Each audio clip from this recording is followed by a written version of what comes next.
Hello, procrastinators. Just kidding, that's not me either. So Vulcan here.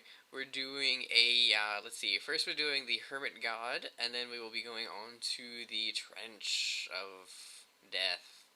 Uh, so, let's see. To start off, you're going to have to kill the big bad Hermit God and his minions.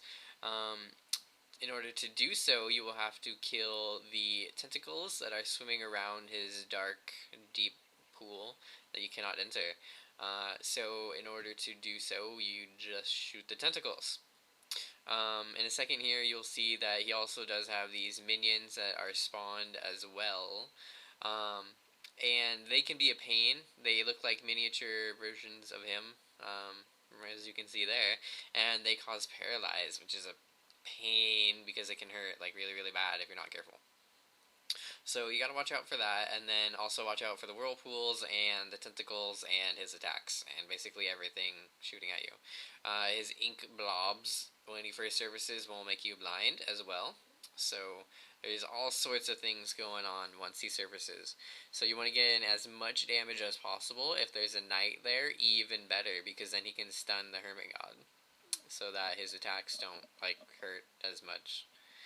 Yeah, and then you can get him more damage, and then hopefully kill him faster, because he's a bit of a pain. Because he will dive back into his pool, and then his tentacles will come back out, and yeah, you have to start the whole process over. He doesn't regen his health, which is good, but it just takes time to have to kill off all the minions and then the tentacles again, and then go after him. So try and get in as much damage as possible within a shortest amount of time in order to make it sweet and short and as painless as possible. I'd recommend killing off the little minions first before doing anything, because they're just a pain with their paralyze and their attacks. And then concentrate on the tentacles together, go one at a time. And slowly but surely you'll get through, and then you'll get the Hermit God out. Once that happens, what I try to do is either stay within one of the little corners of his pool, or try and circle around it, going counterclockwise the same direction as the tentacles go. Sometimes they'll actually switch direction, so you gotta keep an eye out for that, but for the most part they go counterclockwise. So just follow them around in a circle while shooting at the Hermit God, and you should do alright. And sorry, it's my cell phone, I should probably silence that next time. But that is the Hermit God. Let's see. So besides killing him, there's not really a whole lot else to it. It's not a very complicated battle. It's just to get into the trench itself. Let's see. The Hermit God has 55,000 health. So he's a bit of a pain. It'll take a while to bring him down. But he does drop all of the stat pots except for life and mana. And he also drops the Helm of the Juggernaut, which is really nice. That'll fetch right now at about 60 to 80 death pots, which is awesome. But you have to get the percentage of damage to get the guaranteed, or not a guaranteed, but a chance at a soulbound. So you want to get in as much damage as possible just to make sure that you do get that. And then a 100% drop is the Ocean Trench. And then you will see coming up here in a little bit. So I'll talk to you guys then. See you for now.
Okay, here we are back again inside the trench itself.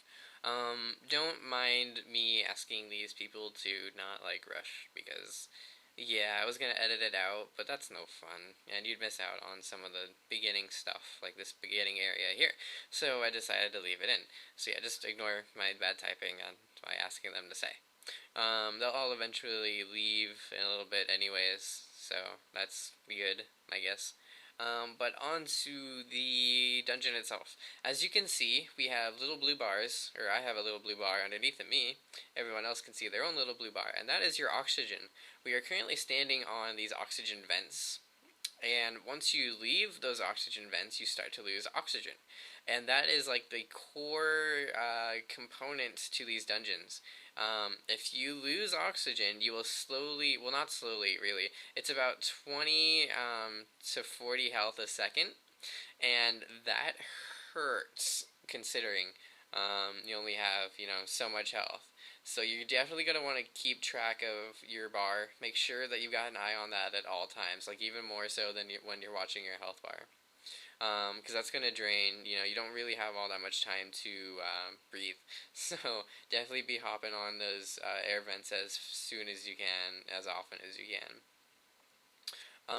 One of the top guys, he was 8-8, actually died from, if you have like connection issues, I wouldn't recommend going into here, because if you disconnect, your character will hang out there for about 10 seconds, and that's coincidentally like about just long enough to get yourself killed. So yeah, if you have connection issues, you might want to avoid going here because you could drown. So yeah, that's how the 8-8 character, the guy with like 50-some thousand fame, yeah, that's how he got there. He didn't die from anything like any monsters. He died from drowning because he got disconnected. So definitely want to keep an eye out for that. Back onto the boss, or the fights itself. You see those nacho things that he's throwing? Those are going to cause confuse on you. And confuse here can be a real pain in the patootie, because a confuse could potentially, if you're not able to control your character well enough, that could cause you to start drowning as well. And so that's a lot of fun. So you definitely want to avoid those. If you do get hit one, try to like stay calm and cool, and make sure that you are attacking the thing that confused you, so you don't get like confused again, because that would be even more annoying, and then you'd probably drown. So make sure to kill those off. Be careful with confused. Try and sit on a health thing when you are confused. Like, just sit there, because otherwise you're probably going to end up killing yourself if you just walk around trying to kill it. If you can survive the damage, that is. If not, free to Nexus out, because this dungeon is not easy by any means, as you'll see in this video. It's about 36 minutes long, and that took me that long to mostly solo it on a 2-6 archer. This archer did actually get up to about 6 out of 8, or 2 out of 8, I guess, now. Still getting used to that, but I did get it up to 6 out of 8, but then you'll see what happens to that archer at the end of this one, similar to my 6-6 video. But yeah, that's something else entirely.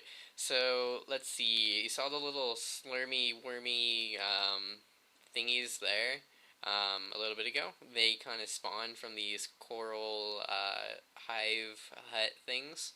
And they're more of an annoyance than anything. You should be able to, with a decent defense, just be able to sit there and take whatever they punish, whatever they put out at you.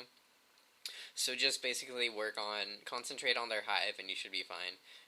Take them out, and then you should be alright. No problems there.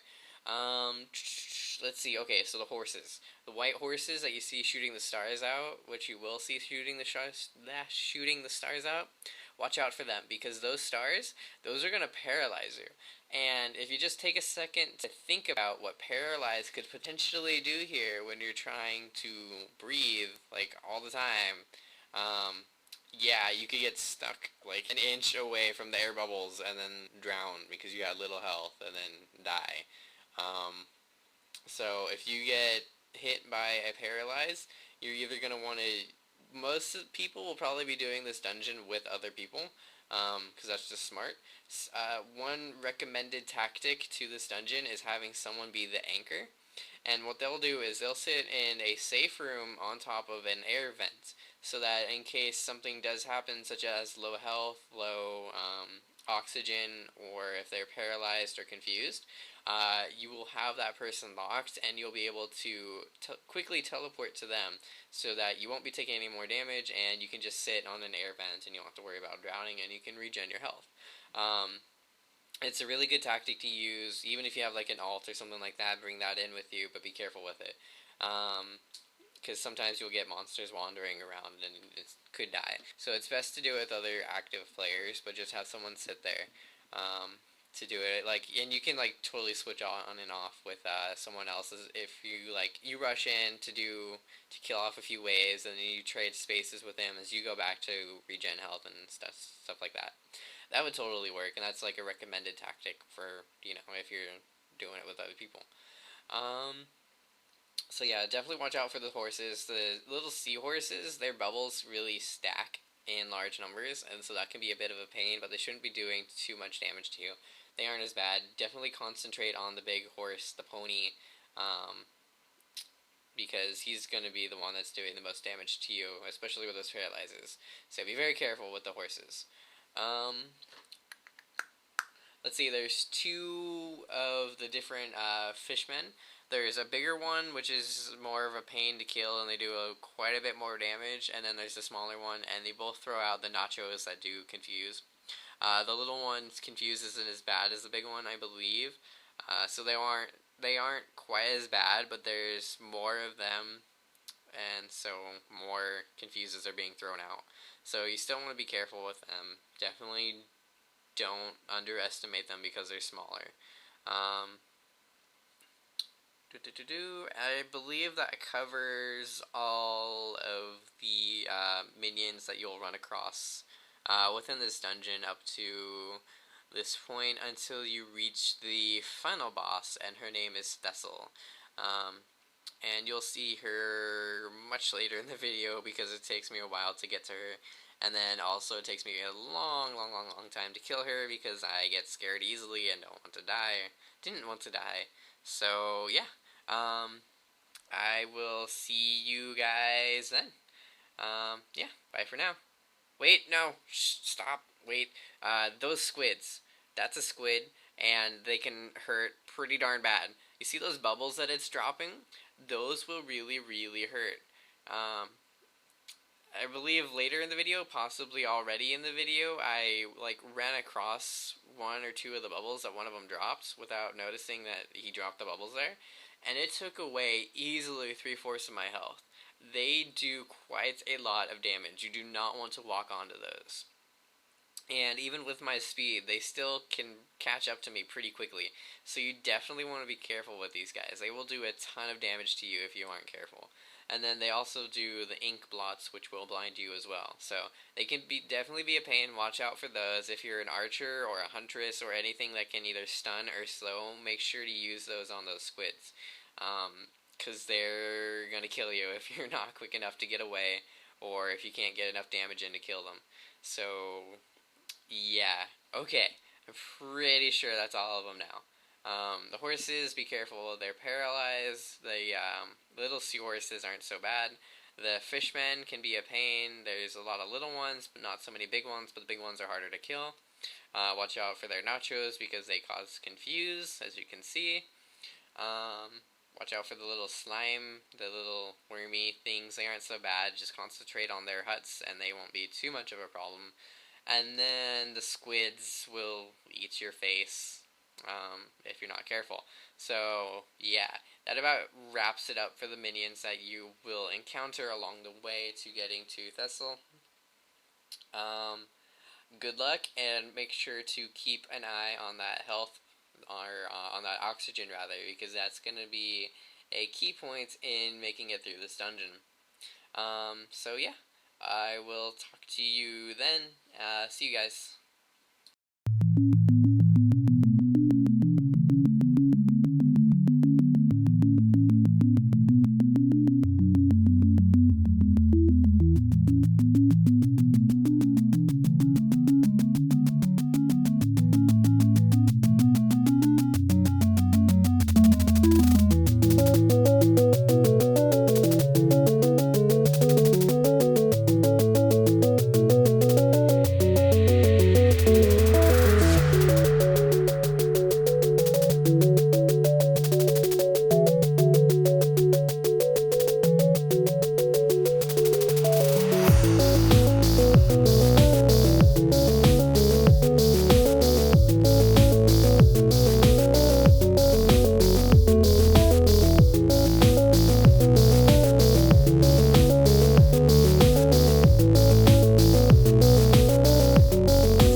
brought Thessal, the big bad boss, to the ocean trench of death.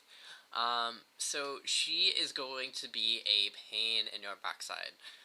If at all possible, you're going to want to find a dungeon on the outside of, or not a dungeon, but like a healing bubble area where you can breathe at. If it's possible to get one outside of her dungeon, definitely make use of that, because if you are inside, she will constantly be attacking you. And as well as her attacking you, you will also get the squids attacking, or octopus, I guess, not squids.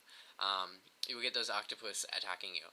Now, the octopus have 15,000 health and 60 defense. And if you compare that, a cube god only has 10,000 health. So these guys are a bit of a pain. They do stick around for quite a while, but their attacks don't, thankfully, they don't do too much damage to you. So, and plus they attack pretty slow, so you can totally just circle around it if you wanted to. That's definitely a viable option to get onto that little air vent.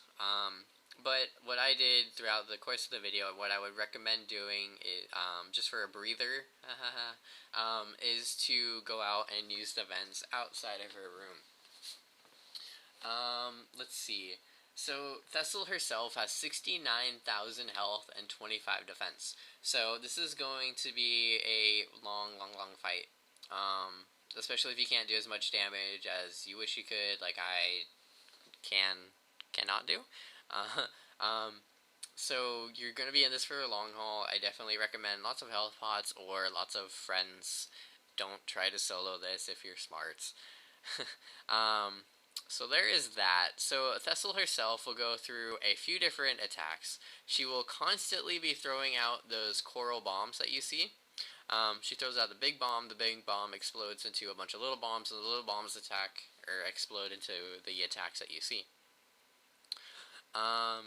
So she'll constantly be lobbing those around the map, wherever you are, and like around diagonally in other directions as well. So those are a bit of a pain, but then along with those attacks, she will also do these, okay, so she attacks like diagonally and horizontally and vertically with these fireball looking things. I don't know how fireballs work underwater, but yeah. So she'll be attacking with those, and then she'll switch to those spiral looking flames. Now, those you want to watch out for, because those are going to be doing armor break to you.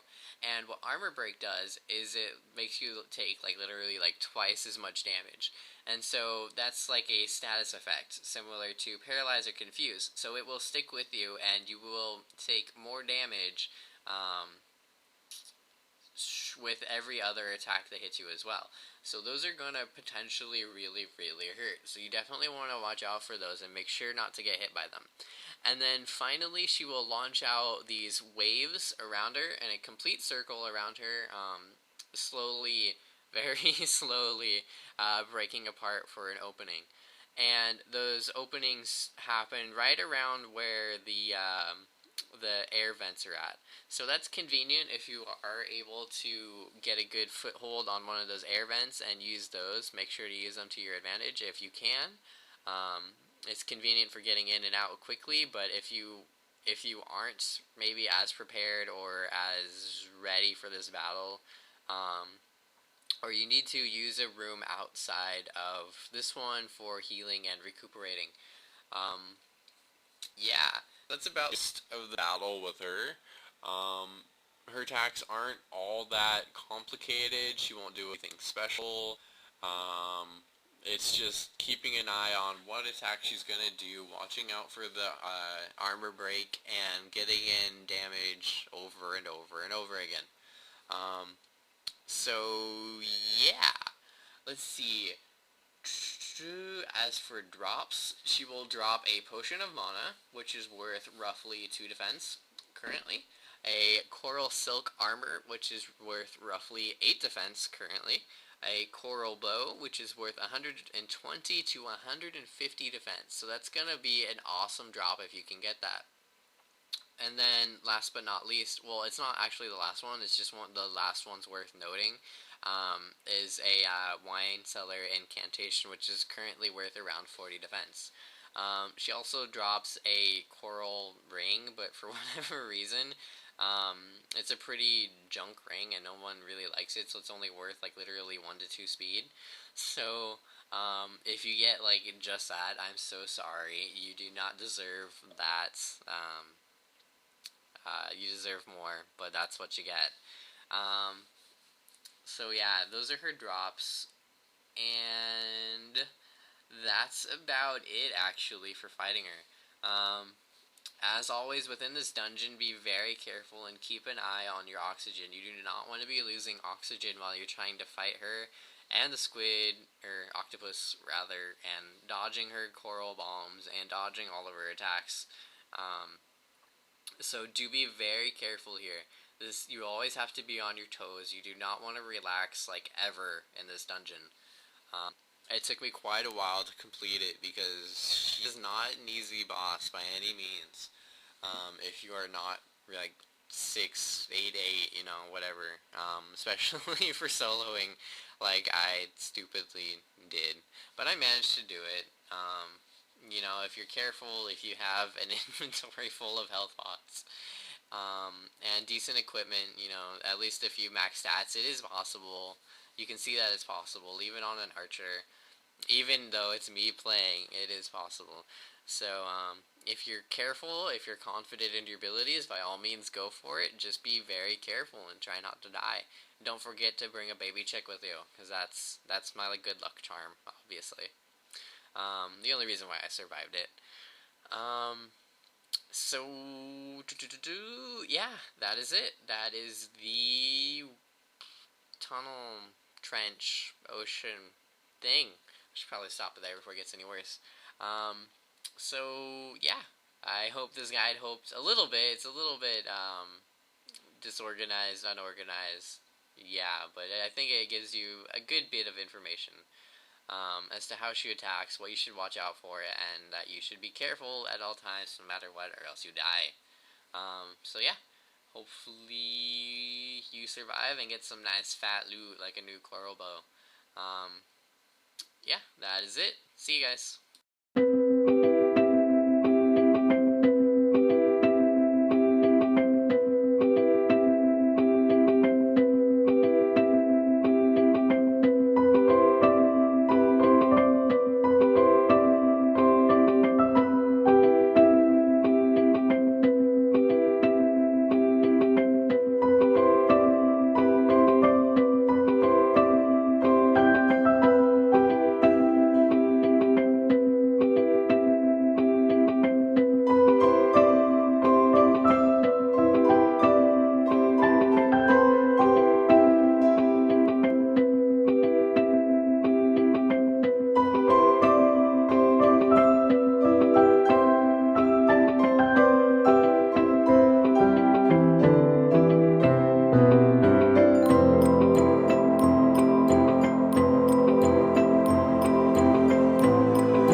Okay, so you either made it this far by either skipping ahead or you actually watched through a half hour of video. You're awesome, and thank you for watching this. But yeah, I died. You know, I do that a lot. I went diagonally or like through like all the wave attacks on a Sphinx, and I died. Yeah, thanks to Pixel and the Hangman for the pictures. Goodbye.